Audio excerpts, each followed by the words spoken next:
using AI to ensure that we can industrialize, gain time in the way we develop calculation is also a way for us to use AI in gaining efficiency on the power consumption.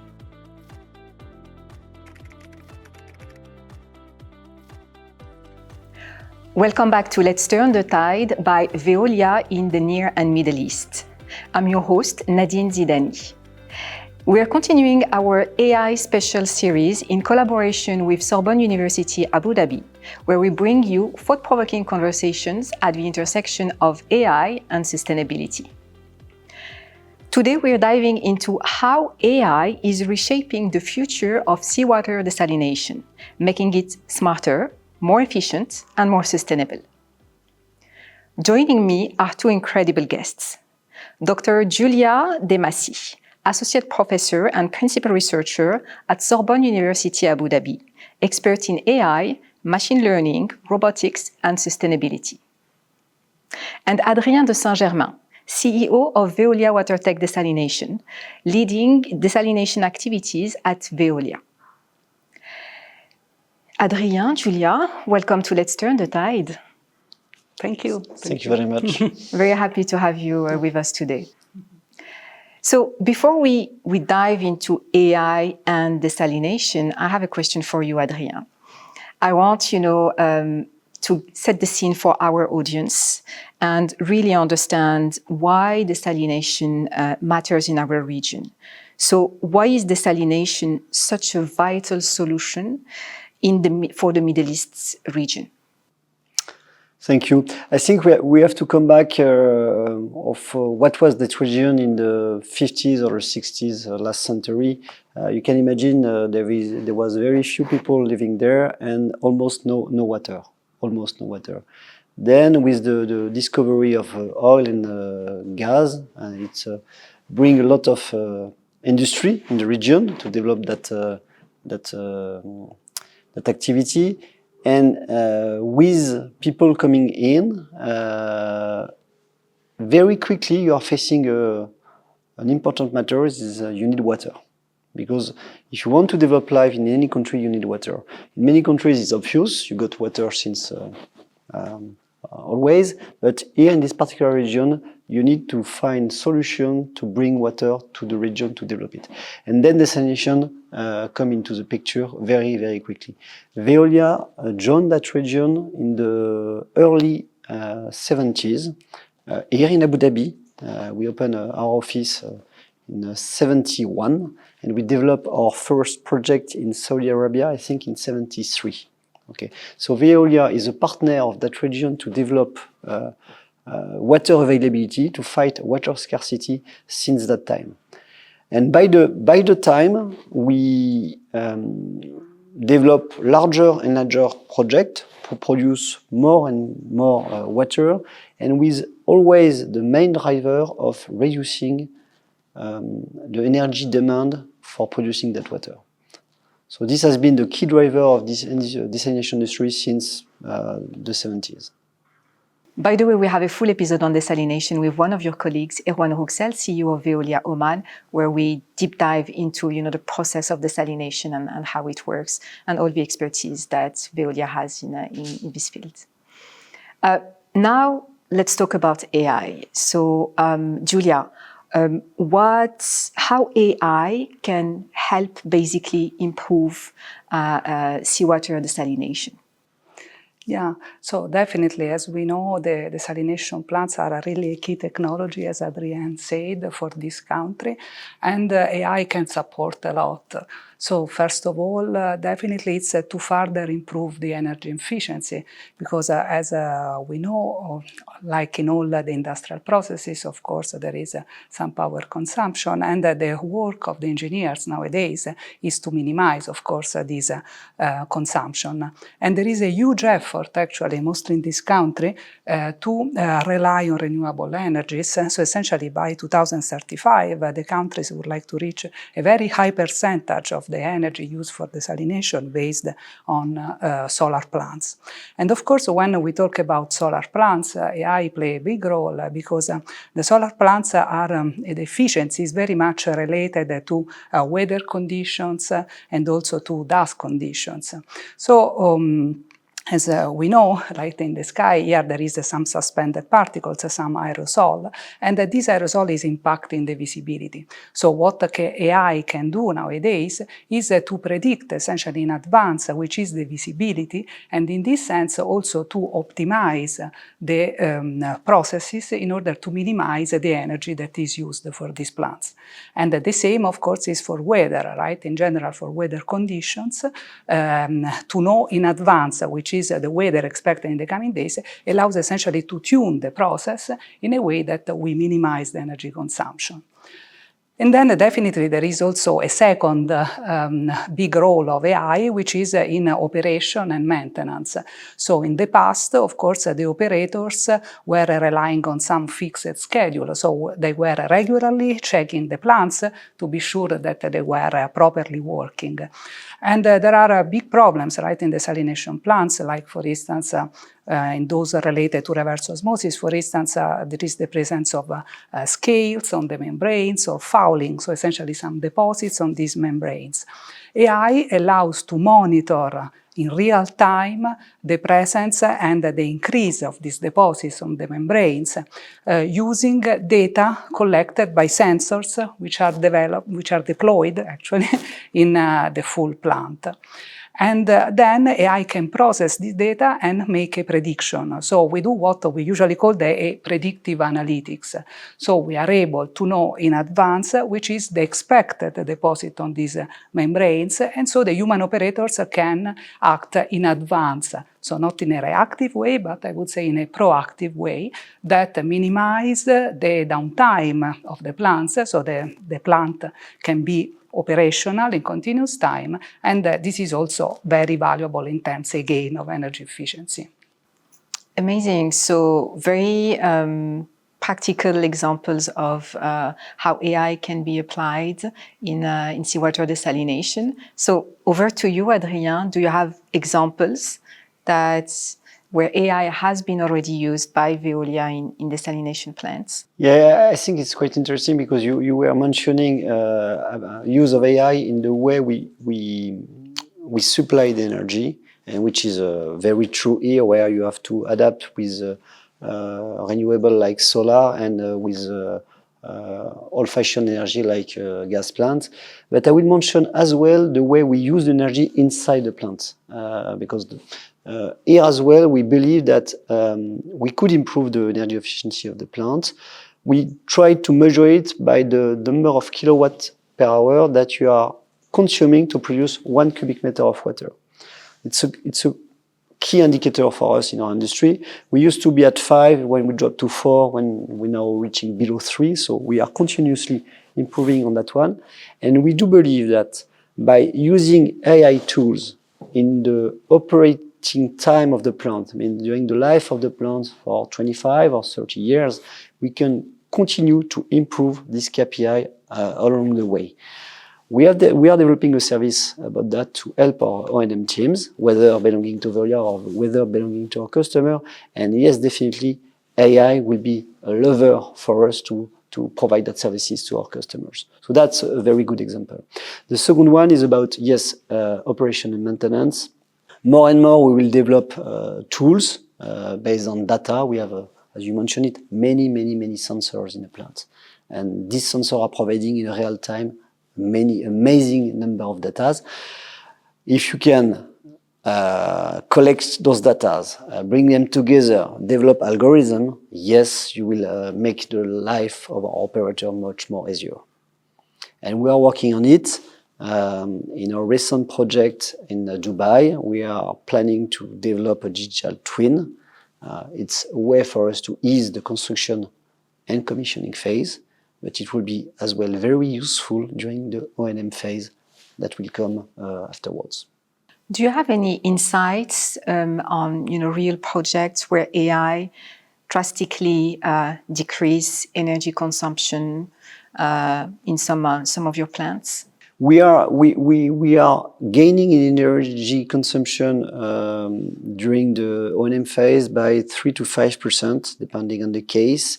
And these 3 to 5% are a conjunction of human intelligence and artificial intelligence. Mm-hmm. We are still at the time where we are leveraging both, because we have a deep knowledge of our processes and we want to make use of it.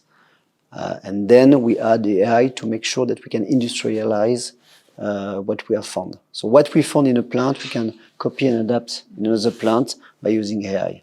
Typically, that's the way we do the things. AI is also helping us in developing fast calculation. I mean, making calculation by zone is quite long. Processes are quite sharp sometimes.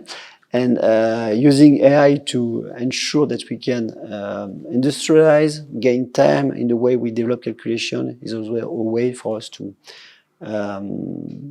use AI in gaining efficiency on the power consumption. So there is clearly a huge opportunity with AI to improve the way we manage or even build the seawater desalination plants. Another topic that is very linked to desalination is biodiversity. And that's more for you, Giulia. I'd love to know how AI is being used or could be used to protect marine life. So essentially, AI has a pivotal role, I would say, both in monitoring the biodiversity underwater and also in terms of prediction of the health status of the environment. So essentially, concerning the desalination plants, the areas that potentially could be affected are those close to the intake of the water, so essentially where the seawater is entering the plant, and then the areas where there is the discharge of brines in the water. In both cases, AI is critical, so in this sense. So AI can be extremely important in conjunction with the use of sensors, right? So essentially the sensors which are deployed in the underwater environment, in real time they are collecting data, and all this data can be processed by AI algorithms. So in this way we have a model that is continually monitoring these parameters, and we are sure that we are below the threshold that allows the biosystem to be healthy. And in this sense, also it's very important not only rely on AI, but integrate AI also with physical models. So for instance, in this brine dispersion, it plays a crucial role the presence of sea currents or waves close to the intake.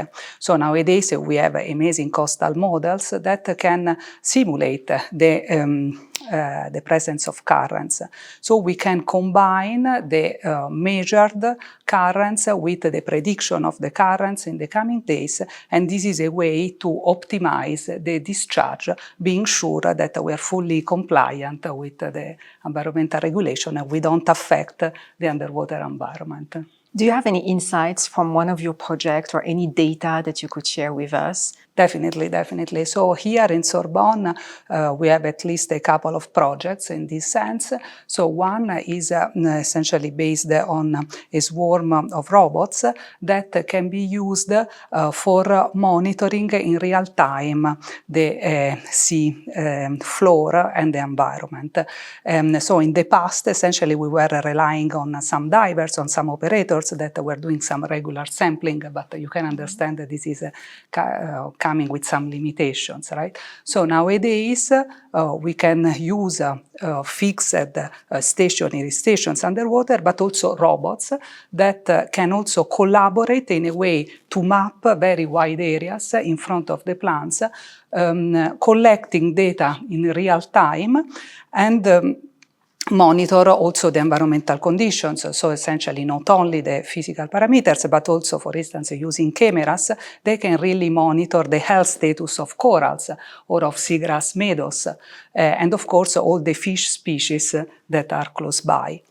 And then we are developing also a big model, a large language model, which is dedicated to the assessment of this kind of threats for the marine environment. So these two projects are, I would say, a good example of how AI can really help the environment close to human activities. Yeah, and they happened in Abu Dhabi? Yeah, here in Sorbonne. In Sorbonne, we have two centers. One is the Center for Artificial Intelligence, and then we have the Ocean Institute. So at the interface between these two institutes, there are these two projects that are oriented exactly to guarantee the health of our sea close to the city, close to Abu Dhabi. Very interesting. It's fascinating, in fact. You know, I just realized that we have seen the regulation being more and more stringent in our industry. And now I understand that beyond that, there were people like you working hard with the government to make it happening. And now I look to the future by thinking that on one side, regulation will be more and more and more stringent, which will be a difficulty or challenge for industry. But on the other side, I'm sure that people like you will provide the tools to answer that more difficult question.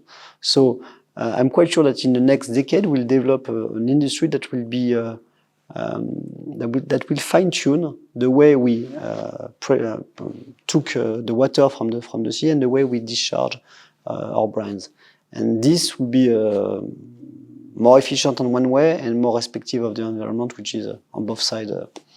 A positive impact. So it's like closing the loop. Closing the loop, yeah. Awesome. Talking about the future, you know, that's my last question. So how do you envision the future of smart AI-powered desalination in the region and beyond? Power efficiency or energy efficiency is a real remain the main driver. It's almost 40% of the cost of desalinated water, and yes, we have to continue to work hard on bringing that down. Combining renewable and desalination will be more and more a must, and the way we optimize that combination thanks to AI will be a very good lever on that one. And last but not the least, being more respectful of the environment will be the key challenge of the decade. So thanks to AI, will come through. Yeah, definitely. And also we have a big help from generative AI nowadays. So essentially these big models allow to combine many different sources of data. So essentially the data that we collect from the sensors close to the plants, but we can combine with physical models that they simulate, for instance, the sea currents or the waves close to the sea, and also biological models that they simulate the evolution of population, for instance, of corals or plankton. And this is extremely important because in this kind of big models, we can also integrate the human intelligence, as Adrien said. That plays a crucial role, right? Because Veolia has a very historical, I can say, presence in the country, so a lot of expertise. So integrating all the data and the reports produced in the last decades with the sensors that we can collect continuously together with these models allows to make reliable prediction, and it's essentially enabling the change, right? So a plant that is somehow adaptive, right?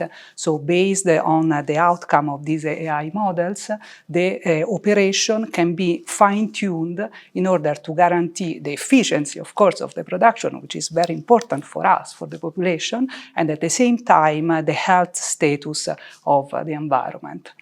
So I can say that nowadays AI allows to develop essentially the AI agent, right? It's a kind of a smart companion, we can say, of the operator, and is supporting a lot, 24 hours, 7 days per week, and is the role essentially of the human being, of the operator nowadays, is to validate, right? So to check that all the reports that are produced are consistent, and then this is also enabling the operation, so take action based on all the results produced by these big AI models. So the future looks bright when it comes to applying AI in seawater desalination, and just so many possibilities, just hearing, from both of you. Yeah, it's very interesting also because I think more and more we need the interaction of local stakeholders. So you can understand that to scale up the desalination industry, it's important that there is data sharing and collaborations between environmental authorities, industry, and practitioners. And I think also for the future generations, and the reality is extremely, is a bright future, as you said, right? Because more and more is important also interdisciplinarity, right? So we need expertise from the physics of the coastal processes with the knowledge from biology, of course engineering for the desalination plants, and then AI researchers, right? So combining different expertise really enable a life for the human beings, which is also sustainable and healthy for the environment. And we are seeing this collaboration happening right now in this episode. We're extremely happy to have the expertise of you, Giulia, from Sorbonne University, and Adrien with more the private, hats and expertise from Veolia. And it makes the whole conversation like 10 times more interesting. So thank you so much. Thank you. Thank you for both of you. That brings us to the end of this episode by Veolia in Near and Middle East in collaboration with Sorbonne University Abu Dhabi. And that's also the end of our AI special series. So over 4 episodes, we explored what is AI, what's the environmental impact of AI, its applications in waste management, and today in seawater desalination. You can watch all the episodes on YouTube or listen on your favorite podcast platform. You can also follow Veolia Near and Middle East on LinkedIn and Instagram for more updates. Thank you for tuning in and see you soon.